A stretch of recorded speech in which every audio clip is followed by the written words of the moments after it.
तो last session में बात की गई थी हिस्ट्री एंड पॉपुलैरिटी की, जो कि कंप्लीटली थ्योरेटिकल कंसेप्ट था। ठीक है, आज हम सबसे पहले बात कर लेते हैं जावा के एडिशन की, क्योंकि हम जावा पढ़ रहे हैं, राइट। और जावा के बारे में हमने बहुत सारी बातें अभी तक जानी कि जावा हमें क्यों पढ़नी चाहिए, ठीक है। एंड जावा कहाँ से शुरू हुई, जावा कैसे पॉपुलर हुई, ठीक है। बहुत सारी बातें अभी तक जावा के बारे में आपने जानी। और हम जब जावा पढ़ने आए तो हमारे दिमाग में एक नेम सेट है। क्या नेम सेट है? Core Java and advance Java. Java को हम इन्हीं दो नाम से जानते हैं, core Java and advance Java. लेकिन जब आप जावा के एडिशन को समझोगे तो पता चलेगा कि कोर जावा, एडवांस जावा, ये टर्म मोस्टली टेक्निकल नहीं है, मतलब बहुत ज्यादा टेक्निकल टर्म नहीं है। कॉमनली एक कह सकते हो कि इजी करने के लिए ये टर्म दिया गया, आसान करने के लिए। हालांकि ओरेकल की ऑफिशियल डॉक्यूमेंटेशन में कोर जावा नाम आपको मिल जाएगा। अगर गूगल करोगे ना, आप गूगल करना ओरेकल कोर जावा, तो बहुत मतलब आपको मुश्किल से ही कहीं कोर जावा ओरेकल के डॉक्यूमेंटेशन में लिखा हुआ वर्ड मिलेगा। ओरेकल के डॉक्यूमेंटेशन में कोर जावा वर्ड जल्दी मिलता नहीं है। लेकिन मैंने खुद अपनी आंखों से देखा है, तो कोर जावा मतलब ओरेकल भी जावा को कोर जावा बोलती है। लेकिन असल में अगर देखा जाए तो जावा दो पार्ट में डिवाइड नहीं बल्कि चार पार्ट में डिवाइडेड है। टेक्निकली अगर देखा जाए तो हमारी जावा कोर जावा, एडवांस जावा में डिवाइडेड नहीं है, बल्कि चार पार्ट में डिवाइडेड है। क्या क्या है वो डिवीजन क्या है, उन्हीं को हम जानते हैं जावा एडिशन नाम से। तो जावा एडिशन हम क्यों समझ रहे हैं? इसलिए हम समझ रहे हैं ताकि हम ये समझ पाए कि भाई कोर जावा, एडवांस जावा ये टेक्निकल नेम नहीं है। ये जस्ट एक कॉमन टर्म यूज किया जाता है चीजों को आसान करने के लिए कि हाँ भाई ये कोर कंसेप्ट है, ये एडवांस कंसेप्ट है, ठीक है। टेक्निकल कैटेगराइजेशन ये है नहीं कोर जावा, एडवांस जावा। इसीलिए आप देखेंगे कि कोर जावा और एडवांस जावा में अलग अलग कॉलेजेस में, अलग अलग बुक्स में, अलग अलग कोचिंग इंडस्ट्रीज में अगर आप देखेंगे तो कोर जावा, एडवांस जावा के सिलेबस अलग होते हैं। जैसे कोड हंट में मैं अपना बताऊं, मैंने कोर जावा में basic Java basics, if else for loop and all, फिर ऊप्स, ठीक है। इसके बाद exception handling, multi threading, collection and file आयो, जावा 8 के फीचर्स, जावा 8 के फीचर्स ये हमने रखे हैं। तो हमारे हिसाब से भाई कोर जावा ये है। मेरे हिसाब से जहां मैं ट्रेनिंग देता था 2021 में, है ना, 2021 में जहां ट्रेनिंग देता था वहां पे कोर जावा इतना हुआ करता था, मतलब एक्सेप्शन हैंडलिंग तक कोर जावा होता था। और मल्टी थ्रेडिंग, कलेक्शन, फाइल आयो, जावा 8 तो था ही नहीं वहां पे सिलेबस में, ये वहां पे एडवांस जावा में होता था आगे का, ठीक है। तो अलग अलग जगह पे आपको कोर जावा में अलग अलग टॉपिक दिखेंगे, इसलिए कंफ्यूज मत होना। क्योंकि ओरेकल ने ये नहीं बोला है कि कोर जावा कोर जावा में ये टॉपिक आते हैं, एडवांस जावा में ये टॉपिक आते हैं। ये कॉमन टर्म यूज किया जाता है, ठीक है। तो इसलिए इसमें आपको वेरिएशन बहुत देखने को मिलेगा। तो ओरेकल, मैं सन नहीं बोल रहा हूं, ओरेकल बोल रहा हूं, क्योंकि करेंटली जावा को ओरेकल ओन करती है। तो ओरेकल के हिसाब से core Java, advance Java categorization नहीं है। इसीलिए हमें कोर जावा के सिलेबस अपने हिसाब से लोगों को, मतलब आप देखेंगे लोग अपने हिसाब से कोर जावा के सिलेबस डिजाइन करते हैं। तो एक डिसेंट सिलेबस हमने भी डिजाइन किया भाई। हमने, हालांकि जो हमारा कोर जावा का सिलेबस है वो आप देखेंगे काफी डेप्थ में है। कई जगह मल्टी थ्रेडिंग एडवांस से पढ़ाया जाता है, कई जगह फाइल हैंडलिंग एडवांस में कराया जाता है, बट हमने कोर में रखा है। एडवांस में हमने क्या क्या रखा है? हमने रख दिया है JDBC, database connectivity, servlet server side programming वगैरह इसमें होता है, ठीक है। Servlets and JSP, JSTL, EL, ये सब पढ़ोगे आप, समझ में आएगा। ये हमने एडवांस में रखा हुआ है। हम चाहते तो JDBC को उठा करके कोर में रख सकते थे, आखिर पढ़ना तो पूरा ही है आपको। तो ये कैटेगराइजेशन एक बोल सकते हो कि मेरी इंडिविजुअल चॉइस थी, मैंने अपने हिसाब से किया है। हर कोचिंग वाले अपने हिसाब से सिलेबस को डिजाइन करते हैं, बट ये हर कोचिंग वालों का कर्तव्य होना चाहिए, हर इंडस्ट्री का कर्तव्य होना चाहिए कि वो आपको ये बात बताएं कि ओरेकल के अकॉर्डिंग कैटेगराइजेशन क्या है। तो ओरेकल के अकॉर्डिंग जो सबसे पहला कैटेगराइजेशन होता है वो होता है जे, मैं कैपिटल लिखता हूँ, J2SE, एंड इसका फुल फॉर्म है जावा 2 स्टैंडर्ड एडिशन। जावा 2 स्टैंडर्ड एडिशन, ये आप कह सकते हो कि पुराना नेम है जावा के एक एडिशन का, ठीक है। इसका नाम बाद में बदला गया एंड देन इसका नाम क्या पड़ गया, मैं इसको अगर ऐसे कर लूं और इग्नोर कर लेता हूं, देन इसका नाम बाद में हो गया, एक मिनट इसको नीचे कर लेते हैं, J2SE, ठीक है। हाँ, देन इसका अपडेट हुआ नेम और नेम इसका हो गया जावा SE, जिसका फुल फॉर्म हुआ जावा स्टैंडर्ड एडिशन। 2 हट गया, ठीक है, ये 2 इसमें हट गया, ये बाद के वर्जन में नाम चेंज हुआ, ठीक है। अभी जावा स्टैंडर्ड एडिशन में क्या होता है भाई साहब, तो जावा स्टैंडर्ड एडिशन में कोर कंसेप्ट्स होते हैं। तो आप कई बार ओरेकल के ऑफिशियल डॉक्यूमेंटेशन में आप जाओगे तो आपको ऐसे भी दिखेगा जावा SC कोर, ये नाम भी आपको देखने को मिल जाएगा। हालांकि टेक्निकल नेम नहीं है, अंदर डिस्क्रिप्शन में ऐसे लिखा हुआ आपको मिल सकता है जावा SC कोर। मतलब कि जावा का जो ये एडिशन है ना, कौन सा, जावा SC है ना, पुराना नाम क्या था, J2SE, इसके अंदर जावा ने कोर कंसेप्ट्स को रखा। ये एक ऐसा जावा का एडिशन है जिसमें कोर, मैं लिखता हूं core fundamental concepts, fundamental concept, like यही जो हमारा कोर जावा है वही जावा एसए में होता है।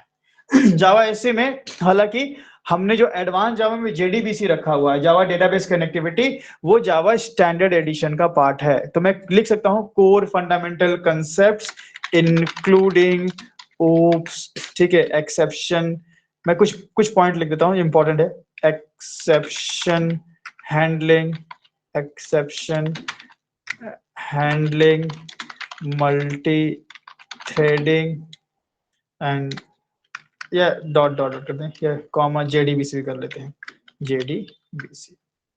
तो ये जो टॉपिक है ये किसके अंदर पाए जाते हैं, ये सब पाए जाते हैं जावा स्टैंडर्ड एडिशन के अंदर। लेकिन आज तक मैं आपको बता दूं कि आपने किसी भी कोचिंग इंडस्ट्री वालों के मार्केटिंग बैनर पे, ब्रोशर पे जावा ऐसी नाम नहीं देखा होगा। देखा है कहीं आपने, कोर जावा एडवांस जावा ही देखा होगा, राइट? बताइए, जावा ऐसी देखा है किसी ने कहीं? नहीं सर। कोई मेंशन नहीं करता है इसको। क्यों मेंशन नहीं करता है? क्योंकि जावा ऐसी अगर मेंशन किया तो अब उसको पूरा सिलेबस पढ़ाना पड़ेगा। जावा स्टैंडर्ड एडिशन मजाक बात थोड़ी है, बहुत सारी चीजें इसमें होती हैं, डेप्रिकेटेड चीजें भी भरी हुई हैं, बहुत सारी चीजें हैं। तो कोई जावा ऐसे आपको नहीं पढ़ाता है। जावा स्टैंडर्ड एडिशन जावा का एक एडिशन है जिसमें बहुत सारी चीजें होती हैं। जावा स्टैंडर्ड एडिशन से कोर फंडामेंटल कंसेप्ट जो कि डेवलपमेंट के लिए इंपॉर्टेंट है, जो डेप्रिकेटेड, डेप्रिकेटेड मींस पुराना, आउटडेटेड, तो जो डेप्रिकेटेड आउटडेटेड नहीं है, जो आपको आगे काम आएगा, वो उन टॉपिक्स को पिक किया जाता है और एक सिलेबस बनाया जाता है जिसको हम कोर जावा बोलते हैं। तो कोर जावा टर्म के बारे में भी लिखना पसंद करूंगा, मैं लिख देता हूं core Java is a term commonly use to refer, क्या लिख सकते हैं, refer to the fundamental concept, fundamental concepts, fundamental concepts को, ठीक है, या फंडामेंटल और फाउंडेशनल कंसेप्ट्स को बोल सकते हो कि ये रेफर करता है। तो core Java is a term commonly used to refer fundamental concepts, ऐसा लिखते हैं, ठीक है। और टेक्निकली मैं बोलूं कि कोर जावा टर्म यूज नहीं होता है, बस एक कॉमनली हम लोग ऐसे एजुकेशनल पॉइंट ऑफ व्यू से यूज करते हैं। अगर आप जावा के रियल कैटेगराइजेशन को देखेंगे कि जावा कितने पार्ट में डिवाइडेड है, हम जानते हैं layman, as a layman, core Java, advance Java, but technically पहला हमने आपको बताया Java standard edition, old name was Java 2 standard edition. तो ये पहला हो गया। अच्छा, ये अगर हम एडिशन पढ़ ले तो हम क्या क्या कर सकते हैं भाई इससे? अगर ये एडिशन आप पढ़ लेते हैं तो आप कोई वेब एप्लीकेशन नहीं क्रिएट कर पाएंगे, ध्यान रखें। आप चाहेंगे कि हम सर्वर साइड प्रोग्रामिंग करें, हम वेब एप्लीकेशन बनाएं, हम अब बड़ा अपना खुद की वेबसाइट बनाएं, अमेजॉन, फेसबुक या फ्लिपकार्ट जैसा कुछ बनाएं, नहीं बना सकते। इससे you can only create stand alone application. Stand alone application मतलब ऐसा एप्लीकेशन होता है जो एक ही सिस्टम पे होता है। एग्जाम्पल के तौर पे मैं बोल सकता हूं कि कैलकुलेटर, अगर आपको एक बढ़िया कैलकुलेटर बनाना है, ठीक है, तो आप इससे बना सकते हो। आपको बेसिक जीयूआई भी आप यूज कर सकते हो, बेसिक जीयूआई मिल जाता है, हालांकि वो जीयूआई भी अब जावा के एक और एडिशन के द्वारा रिप्लेस किया गया है। बहरहाल उन सब चीजों में आप मत जाओ। तो सिंपल आप स्टैंड अलोन एप्लीकेशन मतलब कि जिसकी सारी चीज एक ही सिस्टम पे होती है। मैं ऐसा बोल सकता हूं कि सिंगल सिस्टम एप्लीकेशन। मैं आपको जैसे एग्जांपल के तौर पर बताऊं, आपके फोन में फेसबुक या इंस्टा, फेसबुक तो नहीं होगा, बूढ़े लोग यूज कर रहे हैं आजकल, इंस्टा सबके पास होगा, स्नैप वगैरह जो नए लड़के हैं उनके पास होता है, तो इंस्टा आई थिंक सबके पास होगा। इंस्टा ऐप आपके पास है, लेकिन इंस्टा के अंदर जो आपको फोटोज दिखती हैं, बहुत सारी फोटोज, आप जाते हो एक्सप्लोर पे, रील्स, क्या वो आपके सिस्टम में है या वो कहीं से आती हैं? बताइए। जितनी भी इंस्टा में आप रील्स देखते हो, क्या वो आपके फोन के अंदर से दिखाया जाता है या वो इंटरनेट के थ्रू कहीं सर्वर से आ रही होती है? इंटरनेट के थ्रू, सर्वर से। करेक्ट, सर्वर के थ्रू। मतलब पता ये चला कि इंस्टाग्राम स्टैंड अलोन एप्लीकेशन नहीं है। इंस्टाग्राम एक ऐसा एप्लीकेशन है, बोल सकते हैं कि एक वेब एप्लीकेशन की कैटेगरी में आता है, या एक मोबाइल एप्लीकेशन भी है। इंस्टा फोन ऐप है ना, तो मोबाइल एप्लीकेशन ही बोल सकते हो। मल्टीपल सर्वर्स पे डिवाइडेड होते हैं उनके कंपोनेंट। इंडिया का सर्वर अलग हो सकता है, बाहर के सर्वर अलग हो सकते हैं, तो डिस्ट्रीब्यूटेड एप्लीकेशन भी बोल सकते हैं। तो कई सारी कैटेगरी में उसको डिवाइड किया जा सकता है, बट स्टैंड अलोन एप्लीकेशन तो नहीं है, बात तो पक्का है। आपके फोन में आप देखते हो कैलकुलेटर होगा, that is stand alone application, जिसको आप स्टैंड अलोन भी बोल सकते हो, and GUI application, desktop GUI application बोल सकते हो। तो मैं बोलूं कि स्टैंड अलोन एप्लीकेशन भी आप क्रिएट कर सकते हैं, एंड डेस्कटॉप जीयूआई एप्लीकेशन। इन दोनों में बहुत ही माइनर सा डिफरेंस है। अगर मेरा एक एप्लीकेशन जो एक ही सिस्टम में है, बट उसमें ग्राफिकल यूजर इंटरफेस है, मतलब यूआई है। फॉर एग्जाम्पल, अगर मैं इसको खोलूं कैलकुलेटर, अब आप बताओ कि इसमें यूआई है कि नहीं है?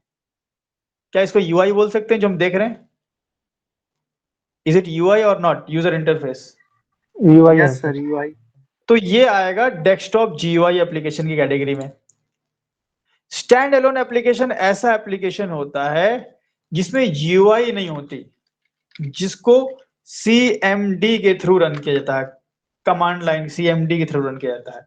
जैसे हमारे पास एक है application, I will show you, एक है मेरे पास मेरे पास एक यहाँ पे आपको दिखाऊं,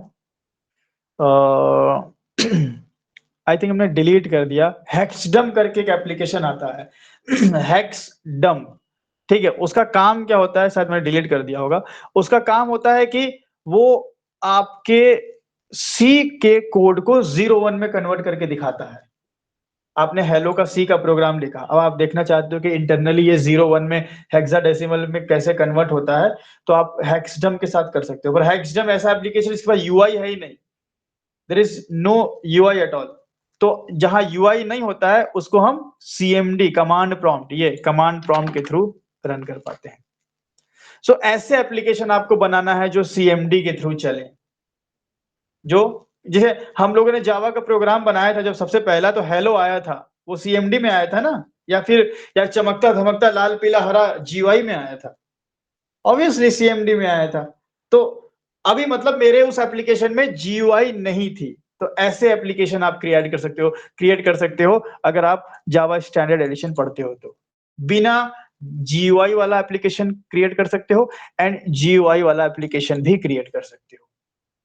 और ये दोनों ही, चाहे स्टैंड अलोन एप्लीकेशन की बात हो, चाहे डेस्कटॉप जीयूआई एप्लीकेशन की बात हो, दोनों सिंगल सिस्टम एप्लीकेशन होता है, मतलब सारा रिसोर्सेस एक ही सिस्टम पे होगा। अब ये कैलकुलेटर है, अब ऐसा थोड़ी कि इस कैलकुलेटर को मैं अगर दोनों सम निकालूं तो ये जाके कहीं सर्वर पे इसका सम स्टोर होगा, नहीं, बंद किए गया, जो भी मामला है इसी सिस्टम पे है, मेरे सिस्टम पे। इस कैलकुलेटर को आप इंटरनेट के थ्रू एक्सेस नहीं कर सकते, है ना। अब कोई बोलेगा एनी डेस्क से कर सकते हैं, तो वो अलग चीज हो गई। कैलकुलेटर इस एप्लीकेशन के अंदर ऐसी कोई कैपेबिलिटी नहीं है जो वेब से कनेक्ट कर पाए। So that is GUI, desktop GUI application. और जिसके पास जीयूआई नहीं है, स्टैंडअलोन एप्लीकेशन। और ये हम क्रिएट कर पाएंगे अगर हम जावा स्टैंडर्ड एडिशन पढ़ लेते हैं तो। तो सबसे पहले हम जावा स्टैंडर्ड एडिशन पढ़ेंगे और इसी को हम बोलते हैं कोर जावा। सो कॉमनली हम इसी को बोलते हैं कोर जावा, ठीक है। इसी के टॉपिक्स को पिक करके कोर जावा बनाई गई है, ठीक है। ये तो पहला हो गया। सेकेंड वन इज, दूसरा जावा का जो एडिशन है बड़ा ही इंपॉर्टेंट है, जिसका नाम है J2EE। सुना होगा शायद आप लोगों ने, बहुत फेमस नाम है ये J2EE। पहले मैं बताऊं, 2018-19 में ऐसा था कि जिसको कोर जावा आती थी उसकी उसकी इनिशियली 30-40 हजार 50 हजार की जॉब तो लग जाती थी, मतलब मिनिमम मिनिमम पकड़ के चलो 3 LPA नियर, और 4.6 4.7 अप टू 5 LPA तक तो लग ही जाती थी, ज्यादा हाथ पैर मारना नहीं पड़ता था। एवरेज की बात कर रहा हूं मैं, लग ही जाती थी। और जिसको भाई साहब J2EE आ रहा है, वो समझ लो कि 7 LPA से नीचे देखता ही नहीं था। 3 पॉइंट वाला जॉब में नहीं जाऊंगा यार, मेरे को J2EE आता है। उतना स्प्रिंग हाइबरनेट का हाइप था नहीं उतना ज्यादा, और J2EE जिसको आता था, मतलब ऐसा नहीं कि स्प्रिंग आया नहीं था, मतलब कहने का मतलब है कि J2EE पे मतलब बहुत ज्यादा डिमांड थी J2EE की। J2EE पे हायरिंग होती थी, कंपनीज अंदर जाती थी, ट्रेनिंग देती थी, वगैरह वगैरह जो भी होता था, बहुत रोला था। आज के टाइम पे कुछ रोला नहीं इसका। आज के टाइम पे अगर आपको रेस्ट एपीआई, स्प्रिंग बूट, थोड़ा बहुत माइक्रो सर्विसेज, अगर ये सब अगर आपको नहीं आता है तो सोचिए ही मत आप जॉब का। तो धीरे धीरे जो टेक स्टैक है, मतलब जो कंपनीज हैं, वो अपने आप को इम्प्रूव कर रही हैं, है ना। खैर आइए J2EE को समझते हैं। इसका फुल फॉर्म है, ये जावा का दूसरा एडिशन। हालांकि नंबरिंग नहीं होता, मैं इजी टू मतलब एक लेवल में बात कर रहा हूँ कि अगर आपको J2EE पढ़ना है तो सबसे पहले आप J2SE पढ़ेंगे, फंडामेंटल पढ़ेंगे, and then you can learn J2EE। इसका फुल फॉर्म है जावा जावा 2 एंटरप्राइज एडिशन। बाद में इसके भी नाम में तब्दीली आई, इसके भी नाम को बदला गया, एंड इसका नाम रखा गया जावा डबल ई। 2 हटा दिया गया, पता नहीं ऐसी क्या ही तकलीफ थी 2 से इन लोगों को, तो ठीक है हम भी हटा देते हैं। ये हो गया जावा एंटरप्राइज एडिशन।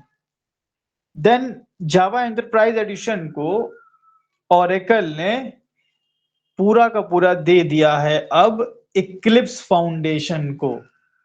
भाई जावा का एडिशन किसका होगा? ऑब्वियसली ओरेकल का होगा। अब ओरेकल भाई साहब ने, अब मैं ये बात करूंगा आगे चल के जब हम एडवांस जावा पढ़ेंगे तो उसकी बात हम थोड़ा डिटेल में करेंगे।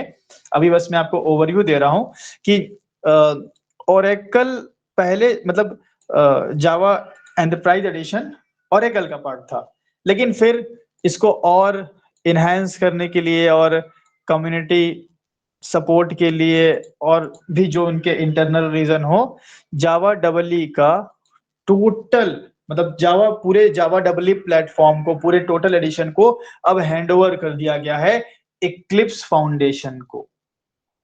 इक्लिप्स, तो इक्लिप्स जैसे ही जावा डबल ई एडिशन को अपने अंदर लिया, सबसे पहले उसने नाम ही बदल दिया इसका। लो भाई, इसने कर दिया जकार्ता, जकार्ता डबल ई। अच्छा, जकार्ता कहीं का कैपिटल है ना इंडोनेशिया का शायद, कि नहीं? कुछ तो भी सीन है यार जकार्ता, एक बार गूगल करो कोई अगर खुला है तो। Is it capital of Indonesia? Jakarta, रुको मैं ही करता हूँ। Jakarta is capital of Indonesia, पता नहीं यार मेरे को ऐसा यस क्यों सर, लग यस रहा सर। है ना। या हाँ कैपिटल ऑफ इंडोनेशिया। अब आपको सर ये तो समझ पैकेज भी है ना? जी, सर ये तो पैकेज भी है ना हाँ सर्वलेट? हाँ, पैकेज भी है, करेक्ट। तो वही है ना, नाम बदला तो जितने भी वहां पे नाम थे जावा एक्स नाम से, अब वो सब मैं नहीं बोलूंगा क्योंकि अभी बहुत ऐसे स्टूडेंट है जो पैकेज नाम ही नहीं जानते, तो अननेसेसरी मैं कंफ्यूजन नहीं क्रिएट करूंगा। आप आगे की पढ़े तो हम लोग बाद में डिस्कस कर सकते हैं ये पार्ट। सो शुरू में J2 डबल ई, देन हुआ Java double E and then Jakarta. जब आप आगे एडवांस जावा पढ़ोगे ना तो जकार्ता बहुत बार आएगा देखने को। अब देखो, जावा शुरू हुई थी, जावा शुरू हुई थी सन माइक्रो सिस्टम में। जावा की जो नेमिंग रखी गई थी वो किसके ऊपर रखी गई थी? एक आइलैंड के, एक कॉफी के नेम के पे। और वही इंडोनेशिया, इंडोनेशिया का आइलैंड है जावा आइलैंड, कहाँ पाया जाता है? इंडोनेशियन आइलैंड है। और इंडोनेशिया के कैपिटल पे एक और नाम रख दिया गया जकार्ता। सब वही है, उधर जितनी नेमिंग लिया जा रहा है सब उधर से लिया जा रहा है। खैर, तो लेटेस्ट नेम आप बोल सकते हो जकार्ता एंटरप्राइज एडिशन। ठीक है, तो मैं एंटरप्राइज एडिशन इधर कॉपी कर लेता हूँ, यहाँ लिख देता हूँ जकार्ता, जकार्ता एंटरप्राइज एडिशन। ठीक है, अब भाई साहब अगर हम जकार्ता पढ़ लेते हैं, या इसको आप जावा डबल ई बोलो तो कोई हर्ज नहीं है। ठीक है, तो अगर आप जावा एंटरप्राइज एडिशन पढ़ लेते हैं या जो भी उसको बोलो, ये तो बहुत पुराना नाम, ये तो मत ही बोलो, तो आप क्या क्या क्रिएट कर सकते हो ये पढ़ने के बाद। You can create, you can create a, मैं वेब एप्लीकेशन भी लिख सकता हूं बट मैं लिख रहा हूं enterprise level application, basically web. तो अगर आपको एक हाईली स्केलेबल, एक बड़ा एंटरप्राइज लेवल का एप्लीकेशन क्रिएट करना है तो आप जकार्ता डबल ई या जावा डबल ई पढ़ लोगे तो बना पाओगे। इसमें आपको बहुत सारी चीजें देखने को मिल जाती है।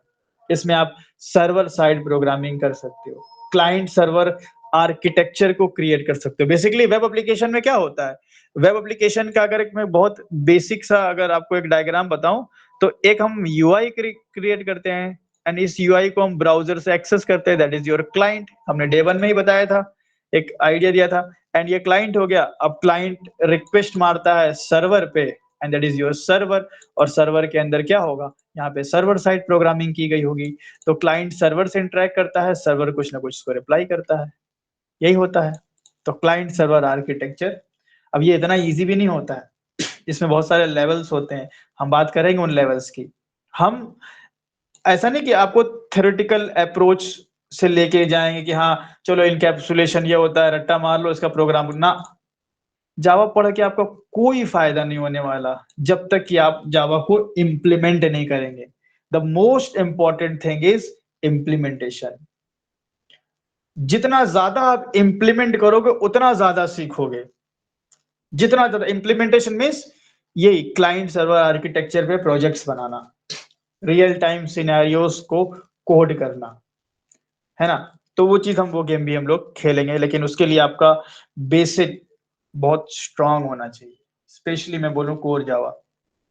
तो जावा एंटरप्राइज एडिशन अगर आप पढ़ लेते हैं, जावा एंटरप्राइज एडिशन अगर आप पढ़ लेते हैं तो आप एंटरप्राइज लेवल का वेब एप्लीकेशन बना सकते हैं, क्लाइंट सर्वर आर्किटेक्चर वाला गेम आप खेल पाएंगे, ठीक है। तो ये बहुत बड़ा बेनिफिट होने वाला है। तो हमें इतना ही पढ़ना है, हमें इसी एडिशन को हम लोग बोलते हैं एडवांस जावा। इसी को हम लोग क्या बोलते हैं, एडवांस जावा। तो टेक्निकली अगर आपको अपने रिज्यूमे में लिखना है तो आप कोर जावा एडवांस जावा न लिख करके आप जावा लिख करके ब्रैकेट में या जावा एससी और जावा डबल ई लिख सकते हो, अच्छा इंप्रेशन जाएगा। एक बंदा है उसने लिखा है मुझे कोर जावा आती है, एडवांस जावा आती है, और दूसरा बंदा ने लिखा है कि मुझे जावा स्टैंडर्ड एडिशन आता है और जावा एंटरप्राइज एडिशन आता है, इम्पैक्ट तो पड़ेगा, ठीक है। तो ये आप टर्म जान ले। इसके बाद और भी एडिशन है जावा के, दो और हैं जिनसे हमें कोई मतलब नहीं है। हमें मोबाइल एप्लीकेशन तो बनाना नहीं है, ठीक है। मोबाइल एप्लीकेशन ऑलरेडी एंड्रॉइड वगैरह अच्छा काम कर रहे हैं। तो जावा का एक और भी है J2ME, ठीक है, J2ME, Java 2 mobile addition. And इसी तरह एक और है जावा FX, ठीक है। तो ये दोनों की बात हम बिल्कुल नहीं करेंगे, ठीक है, क्योंकि ये हमारा पार्ट है नहीं, हमें पढ़ना ही नहीं है। हाँ मैं आइडिया आपको दे देता हूँ कि J2ME में मोबाइल टैबलेट्स के लिए एप्लीकेशन क्रिएट होते थे, लेकिन अब ये यूज होता नहीं उतना ज्यादा यूज होता नहीं। जिसको भी एप्लीकेशन क्रिएट करना है वो कोटलिन प्रेफर कर रहा है, डार्ट प्रेफर कर रहा है, फ्लटर के थ्रू, है ना, सुना होगा अगर कोई जानता हो तो ये उतना मतलब मार्केट में अपना पैर जमा नहीं पा रहा है, तो इसका तो खेल वैसे ही खराब है, ठीक है। और एक है हमारा यार ये दो स्पेस क्यों हो जा रहा है, मैं तो एक ले रहा हूं, देखो ऐसा क्या है भाई, एक ले भाई। हाँ एक है जावा एफएक्स। जावा एफएक्स यूज होता है GUI के लिए, ग्राफिकल यूजर इंटरफेस के लिए, ठीक है। तो हम बेसिकली वेब एप्लीकेशन क्रिएट करना चाहते हैं। हम इस पूरे एंटायर कोर्स में सीखेंगे कि कैसे एक वेब एप्लीकेशन को क्रिएट किया जाता है, क्योंकि कोई भी बिजनेस है उसकी पहले वेबसाइट ही बनती है। और मैं आपको बता दूं कि हम बैकएंड का कोड ऐसा लिखेंगे, जैसे मैं बताऊं आपको, देखो थोड़ा समझना बात को। हम बैकएंड का कोड इस तरीके से लिखेंगे कि इस बैकएंड के कोड को एक एक फ्रंट एंड वेबसाइट वाला भी इस बैकएंड के कोड को यूज कर पाएगा, और एक अगर मोबाइल ऐप है जिसका मोबाइल ऐप का अगर कोई GUI बनाया है तो वो भी सेम बैकएंड को यूज कर पाएगा। ये पावर होता है रेस्ट एपीआई का। तो हम एपीआई बना बना के रखेंगे। अब उस एपीआई को भाई जावा स्क्रिप्ट वाला, HTML CSS वाला यूज कर रहा है, रिएक्ट वाला यूज कर रहा है, एंगुलर यूज कर रहा है, पाइथन यूज कर रहा है, या फिर कोई एंड्रॉइड एप्लीकेशन यूज कर रहा है, हमें उससे मतलब नहीं है। हम इस तरह का बैकएंड का कोड लिखना सीखेंगे।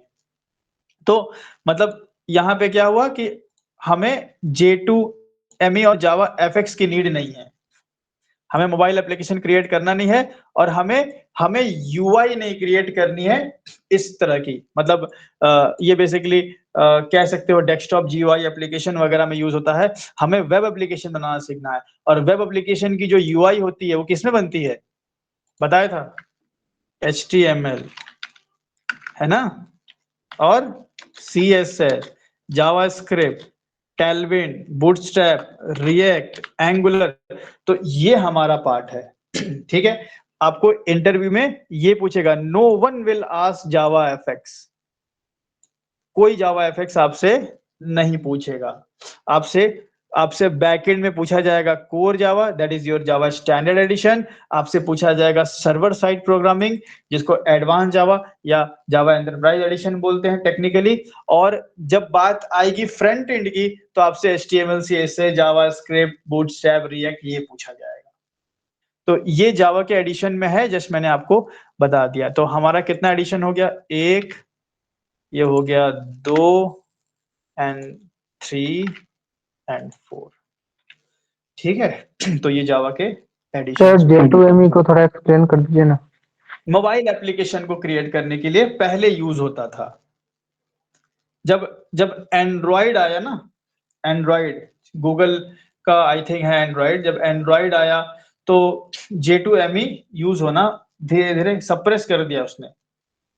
मतलब जावा ऐसा नहीं है कि जावा हर फील्ड में अच्छा ही कर रहा है, आज भी आर्टिफिशियल इंटेलिजेंस के लाइन में, डेटा साइंस की लाइन में जावा पाइथन से पीछे है। आज भी मोबाइल एप्लीकेशन डेवलपमेंट में जावा कोटलिन से पीछे है।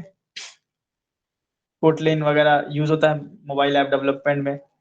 But in terms of highly scalable web application, बड़े सॉफ्टवेयर्स है ना, वो सब जावा में डिजाइन हो रहे हैं।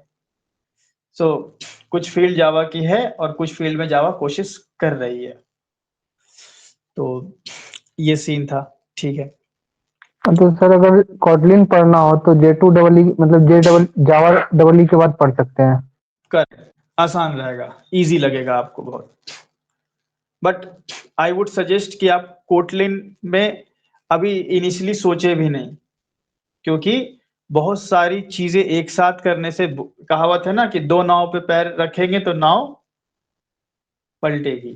तो अगर आपने जावा शुरू किया है तो आपको पूरा विल पावर जावा में लगाना है। इधर आपको जस्ट जावा, इंफॉर्मेशन के लिए सर। हाँ इन्फो के लिए पूछे तो अच्छी बात है, अदरवाइज आपको पूरा विल पावर अभी जावा में लगाना है, क्योंकि जावा अपने आप में बहुत डीप लैंग्वेज है।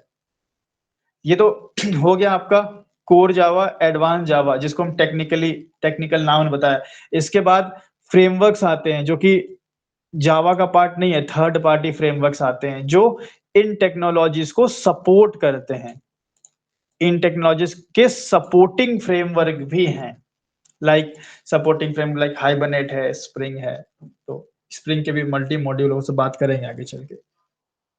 ठीक है, तो ये जानना बहुत जरूरी था जावा में आगे बढ़ने से पहले, क्योंकि क्योंकि कल को हम डॉक्यूमेंटेशन, हम आपको सजेस्ट करेंगे डॉक्यूमेंटेशन वगैरह देखो आगे जब आप बढ़ोगे, और डॉक्यूमेंटेशन बोलोगे सर कोर जावा तो मिल ही नहीं रहा है, तो वहां पे जावा ऐसे ही मिलेगा आपको।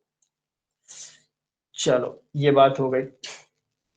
देन अब हम बात कर लेते हैं हमारे सेकंड टॉपिक की, फीचर्स ऑफ जावा। बहुत इंपॉर्टेंट है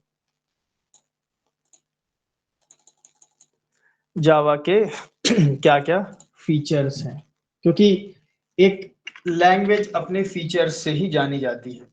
ठीक है, तो जावा इतने टाइम से भाई टॉप पे चल रही है, इतने टाइम से इतनी फेमस लैंग्वेज है, तो जाहिर सी बात है इसके फीचर्स तो काफी रिच होंगे।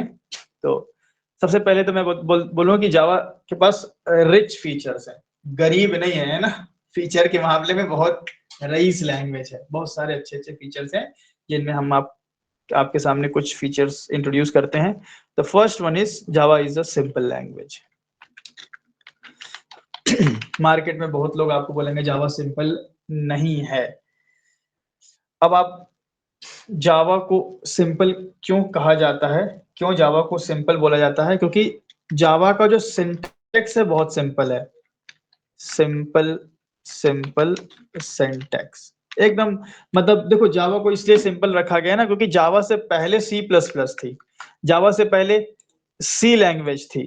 तो जो जावा का सिंटेक्स है ना बहुत हद तक सी सी प्लस प्लस से मैच करता है। जैसे अगर मेरे को मान लो लिखना है, मैंने एक कोड लिखा int a is equal to 10, ठीक है। अब मैंने लिखा if a is less than 12। अब ये जो कोड है ना सी में भी ऐसा ही लिखा जाएगा, सी प्लस प्लस में भी डिट्टो सेम होगा, जावा में भी डिट्टो सेम होगा, एग्जैक्टली कोई चेंज नहीं। तो जब जावा पे टेक इंडस्ट्री स्विच हो रही थी, जब जावा नई नई आई तो जावा को यार जावा बहुत सिंपल है, अरे ये तो सी प्लस प्लस जैसी है। कुछ चीजें चेंज हुई ऑब्वियसली, प्रिंटफ था, सी आउट था, जावा में system dot out dot print आया, तो थोड़े बहुत चेंज तो आएंगे, नई लैंग्वेज है। बट एक तरह से देखा जाए तो सिंटेक्स ऑलमोस्ट सिमिलर थे और काफी सिंपल भी सिंटेक्स देखा जाता है।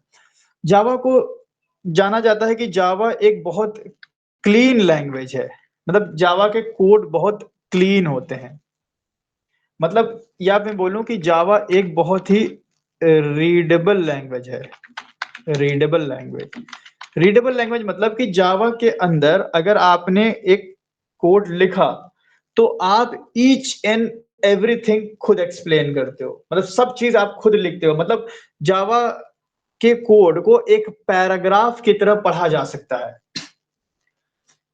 और यही रीजन है कि जावा का जो कोड होता है थोड़ा सा ज्यादा होता है, लाइन ऑफ कोड जावा में ज्यादा होता है। पाइथन की बात करें, देखो यहां समझाते हैं।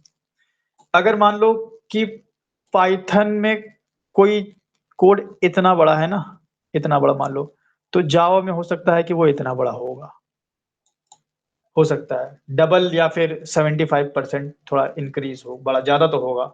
अब लेकिन ज्यादा होने का एक फायदा ये होता है कि आपके पास डिटेल ज्यादा होती है, यहाँ पे डिटेलिंग बहुत होगी, हर चीज लिखी होगी, तो आप कोड को बड़े आसानी से पढ़ोगे एक पैराग्राफ जैसा।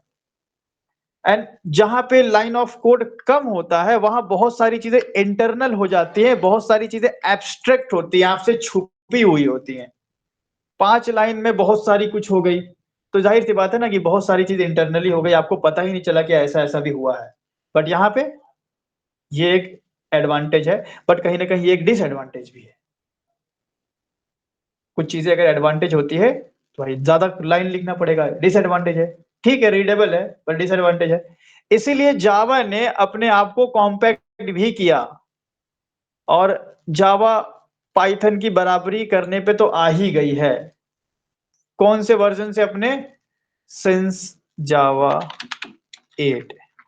तो जावा 8 से जावा भी declarative style of programming use करने लगी है। आई थिंक आपको अभी डिक्लेरेटिव इंपरेटिव नहीं पता होगा, छोड़ो। इतना समझ लो कि पहले पाइथन में छोटे कोड होते थे, जावा में बड़े होते थे। अब जावा ने भी अपने कोड को घटाया है, जावा भी कोड को अपने घटा चुकी है। लेकिन जब ये वाला कोड आप पढ़ोगे ना, आपको बहुत ज्यादा दिमाग में इंटरनली मतलब कैलकुलेशन करना होगा, अच्छा ऐसे ऐसे ऐसे इंटरनली हुआ होगा तो ऐसे हुआ है। क्योंकि जब बहुत सारी चीजें इंटरनली होती है तो वो चीज हमें दिखती नहीं है, तो हमें वो चीज दिमाग में प्रोसेस करना होता है कि हाँ ऐसा हुआ होगा। तो कहीं ना कहीं जावा एक रीडेबल लैंग्वेज है, जावा के सिंटेक्स सिंपल है। यस, जावा के लाइन ऑफ कोड थोड़े ज्यादा होते हैं, लेकिन जावा के रिसेंट वर्जन जो जावा 8 के बाद जो वर्जन्स आने शुरू हुए हैं, जावा ने लाइन ऑफ कोड को बहुत रिड्यूस कर दिया है। ठीक है, और हम इसको बोल सकते हैं similar similar to C plus plus. अपनी मतलब पीछे की लैंग्वेज सी प्लस प्लस से काफी सिमिलर होने की वजह से भी ये सिंपल दिखती है। एक और रीजन है जावा के सिंपल होने का, सी और सी प्लस प्लस को मुश्किल इसलिए समझा जाता था क्योंकि सी और सी प्लस प्लस में एक कंसेप्ट था पॉइंटर। पॉइंटर आप लोगों को मालूम है? Yes sir. पॉइंटर से हम किसी भी मेमोरी का एड्रेस निकालते हैं। नहीं मालूम है किसी को, कोई दिक्कत नहीं है आपको। ये बहुत बड़ा मिथ है कि जावा पढ़ने के लिए सी आना चाहिए, सी प्लस प्लस आना चाहिए। अगर किसी को नहीं आती है, ठीक है, सी प्लस प्लस, तो आज से 6 महीने बाद जा करके पोस्ट करना अपने फेसबुक पे, इंस्टा पे कि यस, जावा पढ़ने के लिए कोई भी लैंग्वेज आना जरूरी नहीं है। सब समझ में आएगा। तो कोई कोई एक पॉइंट हो सकता है कि पिछले लैंग्वेज का इंसान यूज कर सकता है। वो अब यूज करने को तो हमने मशीन लैंग्वेज का भी यूज किया था कि मशीन लैंग्वेज में 0 1 होता है, डजंट मीन ना कि अब आप जाके मशीन लैंग्वेज पढ़ो। तो